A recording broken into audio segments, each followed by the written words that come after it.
ఓం నమో భగవతే శ్రీ మేధాదక్షిణామూర్తయే. ఓం నమో భగవతే శ్రీ ఆదిశంకరాయ. ఓం నమో భగవతే శ్రీ రమణాయ. శ్రీ గురుభ్యో నమ. ఆత్మవిచారాన్ని భగవాన్ శ్రీ రమణులు ఎంత దృఢంగా బలపరిచినా ఇతర నమ్మకాలు అభ్యాసాలు ఉన్నవారిని మాత్రం మార్చటానికి ప్రయత్నించేవారు కాదు.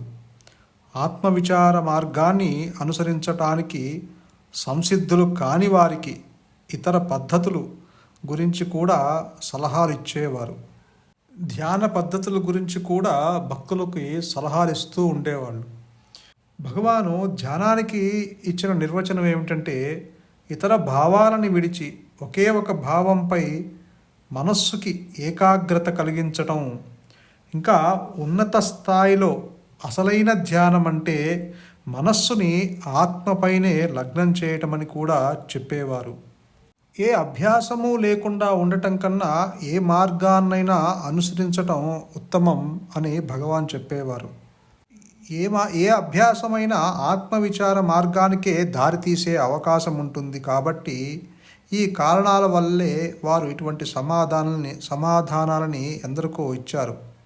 ధ్యానము చేసేవారికి ఆత్మవిచారము అనుసరించేవానికి లక్ష్యము ఒక్కటే, మనోనిశ్చలత. ఒకరికి ధ్యానం వల్ల మరొకరికి జ్ఞానం వల్ల లభిస్తుంది. ఒకరు దేనినో సాధించాలని యత్నిస్తే రెండవ వారు ఆ యత్నించే ఎవరిని అన్వేషిస్తారు. మొదటివానికి ఆత్మజ్ఞానం కలుగుతుంది, కానీ ఎక్కువ కాలం పడుతుంది అని చెప్తూ ఉండేవాళ్ళు భగవాన్ రమణులు.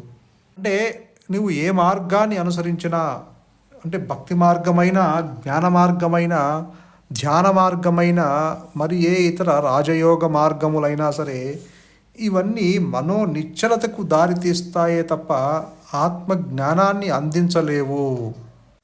ఒక భక్తుడు ధ్యానానికి విచారానికి తేడా ఏమిటి అని అడిగితే భగవాన్ రమణులు ఇలా చెప్తారు. రెండూ ఒకటే. విచారణ చేసే యోగ్యత లేనివారు ధ్యానం చేసుకోవాలి. తనను తాను మరచి నేను బ్రహ్మాన్ని అనో నేను ఈశ్వరుడుననో ధ్యానిస్తాడు సాధకుడు. ఈ పద్ధతి ద్వారా బ్రహ్మాన్నో ఈశ్వరుడునో విడవకుండా పట్టుకుంటాడు. చివరికది బ్రహ్మము లేక ఈశ్వరుని ఎరుకగా మిగులుతుంది. అదే శుద్ధ స్థితి అని, ఆత్మ అని గ్రహింపు కలుగుతుంది. విచార మార్గాన్ని అవలంబించేవాడు నేనెవరని అని ప్రశ్నించుకుంటూ తనని తాను విడవడు. దీనివల్ల ఆత్మ అంటే ఏమిటో విశదమవుతుంది. సచిదానందంగా భాసిల్లే పరమాత్మనే నేను అని మనస్సులో ఊహించుకోవటమే ధ్యానం. మనస్సుని ఆత్మపై లగ్నం చేసి తద్వారా భ్రమని నాశనం చేసుకోవటం విచారణ. ఆత్మ గురించి ఏ భావంతో ధ్యానం చేసినా ఆ రూపాన్నే అందుకుంటాడు. ఏ విధమైన భావము లేకుండా నిశ్చలంగా ఉండేవాళ్ళు పరమోత్కృష్టమైన నిష్కలంకమైన కైవల్యాన్ని, రూపం లేని ఆత్మని అందుకుంటారు. ప్రారంభంలో ధ్యానం తేలికగా ఉంటుంది, నచ్చుతుంది కూడా. ఆ అభ్యాసమే ఆత్మ విచారానికి దారితీస్తుంది. అక్కడ సత్యాల విచక్షణ జరుగుతుంది. ఒకదానికొకటి వైరుధ్యం కల అంశాలతో నీవు నిండి ఉన్నప్పుడు సత్యాన్ని పట్టుకొని ఉండటం వల్ల ప్రయోజనం ఏమిటి? ఆత్మ ఇంకా సాక్షాత్కారం కాలేదంటూ నీకు స్ఫురింపచేసే అవరోధాలని ఆత్మ విచారం తొలగిస్తుంది. ఆ విధంగా నేరుగానే నీకు సాక్షాత్కారం కలగజేస్తుంది. సాధకుని పురోగతిని బట్టి ధ్యానం మారుతూ ఉంటుంది. యోగ్యత ఉంటే యోచించేవాడెవడోనని అన్వేషించటమే నయం. అప్పుడు ఆ యోచించేవాడు తన మూలంలో శుద్ధ చైతన్యంలో నిమగ్నమవుతాడు. ఆ యోచించేవాడిని విడవకుండా పట్టుకోలేకపోతే భగవంతుడిని విడవకుండా పట్టుకోవాలి. కొంతకాలానికి ఆ మనిషి స్వచ్ఛమైన యోచించేవాడిని పట్టుకోగలుగుతాడు. తన మూలంలో విలీనమైపోతాడు. అహంకారాన్ని నిలుపుకుంటేనే కానీ ధ్యానం సాధ్యం కాదు. ధ్యానించే అహంకారము ధ్యానింపబడే విషయము రెండూ ఉన్నాయి. కానీ ఆత్మ ఒక్కటే కాబట్టి ఇది పరోక్ష పద్ధతి అని చెప్పేవారు భగవాన్. అహంకారం యొక్క మూలాన్ని అన్వేషిస్తే అహంకారమే మాయమవుతుంది, మిగిలేదల్లా ఆత్మే.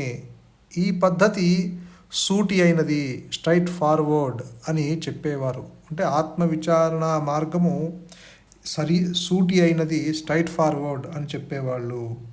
నిజానికి ఈ ధ్యానము కూడా మనస్సుతో జరిగే వ్యాపకమే. ఆత్మసాక్షాత్కారం అవ్వటానికి అది మనస్సుని ఎట్లా హతమార్చగలదు అని ఒక భక్తుడు ప్రశ్నిస్తే దానికి భగవాన్ ఇలా చెప్తారు: ఒక భావాన్ని విడవకుండా ఉండటమే ధ్యానం అంటే. ఆ ఒక్క భావము ఇతర ఆలోచనల్ని రానియకుండా చేస్తుంది. మనస్సు అటు ఇటు పరిగెత్తటం దాని బలహీనత వల్లనే. ఎప్పుడూ ధ్యానం చేస్తుంటే దానికి బలం కలుగుతుంది. అంటే చంచలమైన ఆలోచనలనే బలహీనత పోయి ఆలోచన లేని స్థిరమైన నేపథ్యం నెలకొంటుంది.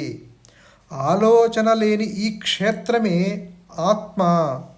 పరిశుద్ధమైన స్థితిలో మనస్సే ఆత్మ అన్నారు భగవాన్.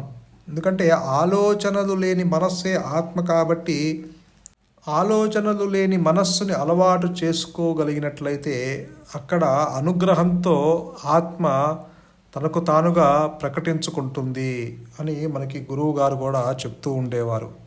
మీరు సూర్యుని ఎదుట ఒక అద్దము గనక ఉంచినట్లయితే ఆ అద్దము సూర్యుని ఆకర్షించడానికి ఏమీ చెయ్యదు. ఏమీ చేయకుండా, అంటే ఏ ప్రయత్నము చేయకుండా ఆ సూర్యుని ఎదుట అలా ఉంటుంది. ఎప్పుడైతే అది సూర్యుని ఎదుట ఏమీ చేయకుండా ఉన్నప్పుడు ఆ సూర్యుని యొక్క కాంతి ఆ అద్దం మీద పడి అది ప్రతిబింబిస్తుంది.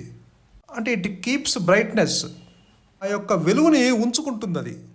అలానే నీవు కూడా ఆలోచనలు లేని మనస్సుని అలవాటు చేసుకున్నట్టయితే, అంటే బాహ్య విషయాలను తగ్గించుకుంటూ, ప్రాపంచిక విషయాన్ని తగ్గించుకుంటూ, కోరికల వెంబడి పడకుండా, ఇంద్రియాల వెంబటి వెళ్ళకుండా, దేనితోనూ తాదాప్యము చెందకుండా, వాటిని తగ్గించుకుంటూ, ప్రతిదీ నేను చేస్తున్నాను అన్న కర్తృత్వ భావము నెత్తిన వేసుకోకుండా, ఆ ఫలితాలు ఏదొచ్చినా సరే వాటిని గురించి ఆలోచించకుండా, నిన్ను ఎవరన్నా పొగిడితే పొంగిపోకుండా, లేకపోతే నిన్ను ఎవరన్నా తిడితే కృంగిపోకుండా, ఇలా సమతుల్యం పాటిస్తూ అన్ని విషయాల్లోనూ ఉంటే కనుక నీకు వాటి మీద ఆ ఇంట్రెస్ట్ తగ్గిపోయి నీ ఆలోచనలు తగ్గుముఖం పడుతూ ఉంటాయి.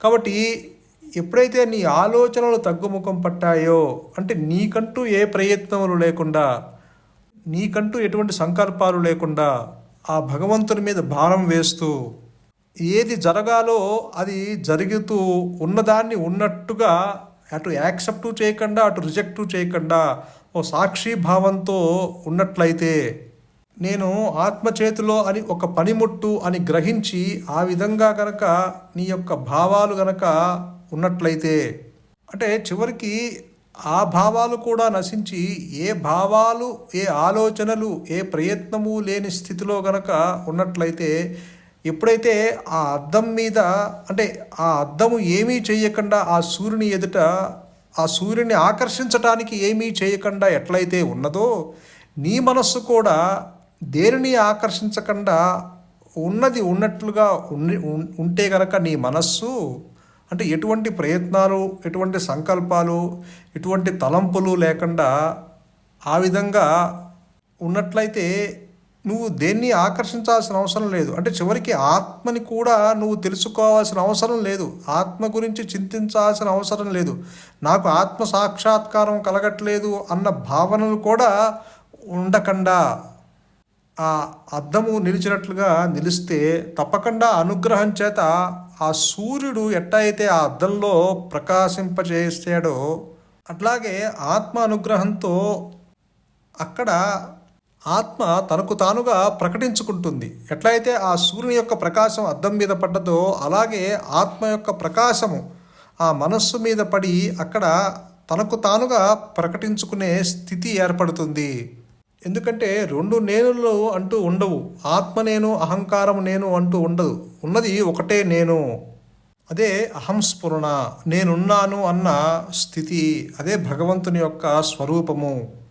కాబట్టి ఇక్కడ విషయ చింతన తల ఎత్తకుండా ఉన్నట్లయితే స్వరూప జ్ఞానము ఏదైతే ఉన్నదో అది జ్ఞానవృత్తి చేత అహమహం అంటూ తనకు తానుగా ప్రకటిస్తున్న స్థితిని నీ స్వరూపంగా గ్రహించేటట్లు, నిలిచేటట్లు అనుగ్రహం చేత అది ప్రకాశిస్తూనే ఉంటుంది అన్న స్థితి ఏర్పడుతుంది. అదే అహంస్ఫురణ, అదే నీ స్వరూపము. సంతోషం. మౌనమే నీ సహజత్వం. మౌనమే శరణ్యం. ధన్యోస్మి.